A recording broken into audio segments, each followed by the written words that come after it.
उत्तर प्रदेश में गंगा के किनारे बसा एक छोटा सा गांव चंद्रकुंड।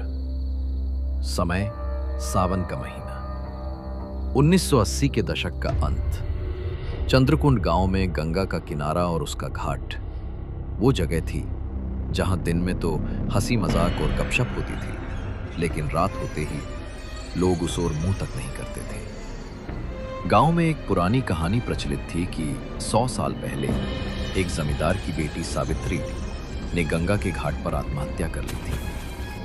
तब से उसकी आत्मा, जिसे गांव वाले चलावा कहते थे, रात में घाट पर भटकती थी। लोग कहते थे कि वो अपनी साड़ी का पल्लू लहराती हुई गंगा के किनारे चीखती थी और जो भी उसे देखता वो पागल हो जाता या गायब हो जाता। गांव की चौपाल पर एक पुराना बरगद का पेड़ था जिसके नीचे लोग इकट्ठा होते थे। आज रात सावन की अमावस थी और गांव के कुछ नौजवान वहां बैठे बातें कर रहे थे। हवा में ठंडक थी और दूर से गंगा की लहरों की आवाज आ रही थी। रामू, गांव का मस्तमौला नौजवान जो हर बात पर हंसता था। अरे भैया, ये चलावा वलावा की बातें छोड़ो। 100 साल पुरानी कहानी को अब कौन मानता है। मैं तो आज रात घाट पर जाऊंगा, देखता हूँ कौन सी सावित्री आती है।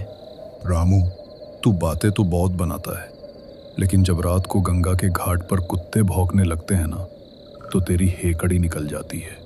ललिता 28 वर्ष की थी, गांव की आशा कार्यकर्ता, समझदार और साहसी औरत। रामू, मजाक मत कर।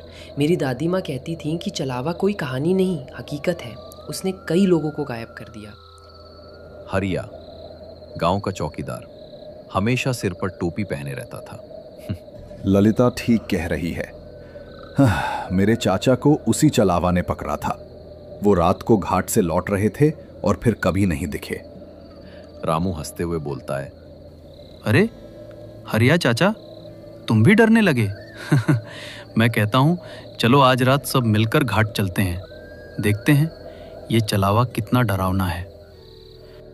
नहीं नहीं, मैं नहीं जाऊंगा। मेरी बीवी मना करती है, कहती है सावन की अमावस को चलावा सबसे खतरनाक होता है।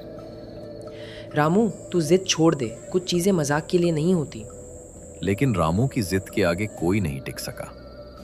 आखिरकार रामू, मुन्ना, ललिता और हरिया ने रात को गंगा के घाट जाने का फैसला किया। गांव के बाकी लोग अपने अपने घरों में सो रहे थे।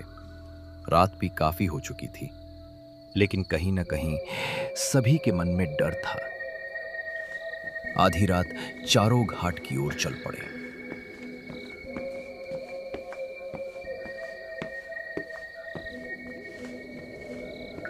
रास्ते में खेतों से गुजरते हुए हवा में अजीब सी सनसनाहट थी। गंगा की लहरें तेजी से किनारे से टकरा रही थी और दूर कहीं कुत्ते भौंक रहे थे। हरिया भी डरता डरता उनके साथ ही जा रहा था।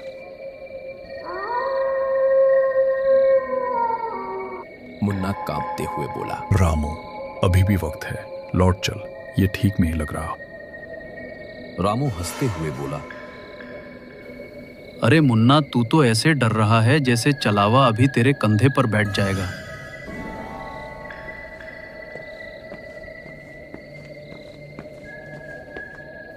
देख, घाट आ गया। घाट पर एक पुराना, जिसके पास एक बड़ा सा पत्थर था। लोग कहते थे कि यहीं सावित्री ने अपनी जान दी थी। चारों ने उस पत्थर के पास रुककर इधर उधर देखा। चांद की रोशनी में गंगा का पानी चमक रहा था, लेकिन माहौल में कुछ अजीब था। यहाँ कुछ गलत है, हवा में एक अजीब सी गंध है। हाँ, और ये कुत्तों की आवाज अचानक बंद हो गई।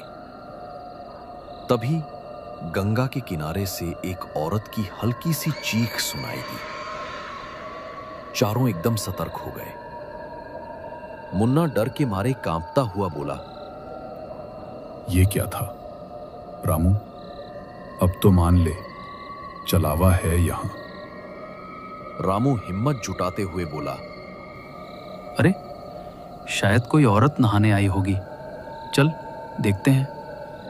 रामू, पागलपन मत कर। रात के 12 बजे कौन नहाने आएगा? लेकिन रामू नहीं रुका। वो गंगा के किनारे की ओर बढ़ गया। बाकी तीनों डरते डरते उसके पीछे चल पड़े। तभी गंगा के पानी में एक परछाई दिखी। एक औरत अपने बाल खोलकर पानी में खड़ी थी। उसका चेहरा नहीं दिख रहा था, लेकिन उसकी साड़ी का पल्लू हवा में लहरा रहा था। हरिया हिम्मत करते हुए बोला, कौन है वहां? बोलो, वरना मैं पत्थर मार दूंगा। कोई जवाब नहीं आया। अचानक वो परछाई पानी में गायब हो गई। चारों के चेहरे सफेद पड़ गए। मुन्ना चीखते हुए बोला, रामू, ये चलावा है। मैंने कहा था मत जाओ। अब हम सब मर जाएंगे। तभी ललिता बोलती है, शांत हो मुन्ना, हमें यहाँ से निकलना होगा। तभी उनके पीछे से एक ठंडी हवा का झोंका आया और एक औरत की हंसी की आवाज गूंजी। वो हंसी इतनी डरावनी थी। उस आवाज को सुनकर उन चारों की रूह कांप गई थी। रामू डरते हुए लेकिन हिम्मत दिखाते हुए बोला, कौन है? सामने आ, मैं डरता नहीं। तभी उस पत्थर के पास से एक धुंधली आकृति उभरी। ये एक औरत थी जिसके बाल चेहरे पर बिखरे थे। उसकी आंखें लाल थीं और वो मुस्कुरा रही थी। उसकी साड़ी गीली थी, जैसे वो अभी अभी गंगा से निकली हो। तुम यहाँ क्यों आए? ये मेरा घाट है। मुन्ना रोते हुए बोला, माँ, हमें माफ कर दो। हम गलती से आ गए। गलती? कोई यहाँ गलती से नहीं आता।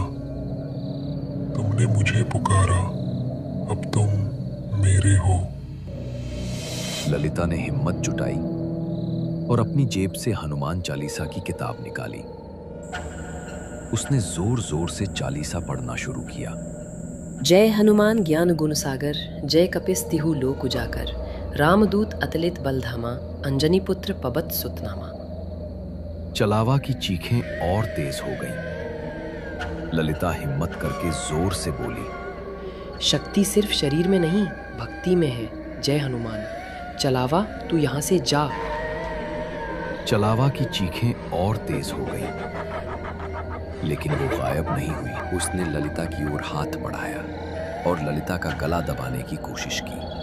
हरिया कुछ उठाने की कोशिश कर रहा था, लेकिन उसका शरीर कुछ उठा नहीं पा रहा था। हरिया शांत और डरा हुआ के जगह ही खड़ा रहा।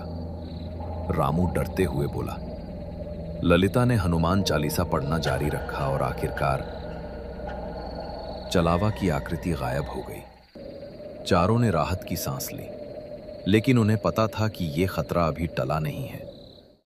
अगली सुबह चारों ने गांव की पंचायत में सारी बात बताई। गांव के बुजुर्ग पंडित रामनाथ ने कहा, चलावा को शांत करने का एक ही तरीका है, उसके अधूरे काम को पूरा करना। सावित्री की आत्मा इसलिए भटक रही है क्योंकि उसका अंतिम संस्कार नहीं हुआ था। हमें घाट पर जाकर उसकी आत्मा की शांति के लिए हवन करना होगा। पंडित जी, लेकिन अगर वो फिर से आई तो? डरने की जरूरत नहीं, हम सब मिलकर हवन करेंगे। गंगा मां उसकी आत्मा को मुक्ति देंगी। अगली अमावस गांव वालों ने पंडित रामनाथ के नेतृत्व में घाट पर हवन की तैयारी की। रात को फिर से अमावस थी और माहौल डरावना था। हवन शुरू हुआ और पंडित जी मंत्र पढ़ने लगे। तभी गंगा के पानी में फिर से वही परछाई दिखी। चलावा गुस्से भरी आवाज में बोला, तुम मेरे घाट को छीनना चाहती हो? मैं यहां से नहीं जाऊंगी। पंडित रामनाथ शांत स्वर में बोले, सावित्री, तेरा दुख हम समझते हैं, लेकिन अब समय है कि तू मुक्ति पाए। गंगा माँ तुझे बुला रही है। पंडित जी ने हवन में आहुति डाली और एक तेज रोशनी उठी। चलावा की चीखें धीमी पड़ गईं और उसकी आकृति गंगा के पानी में विलीन हो गई। गांव वालों ने राहत की सांस ली। ललिता बोली, क्या अब वो सचमुच चली गई? हाँ बेटी, उसकी आत्मा को शांति मिल गई। चंद्रकुंड चलावा की कहानी अब एक किंवदंती बन गई। लोग अब भी घाट पर रात को जाने से डरते थे, लेकिन अब वो डर पहले जैसा नहीं था।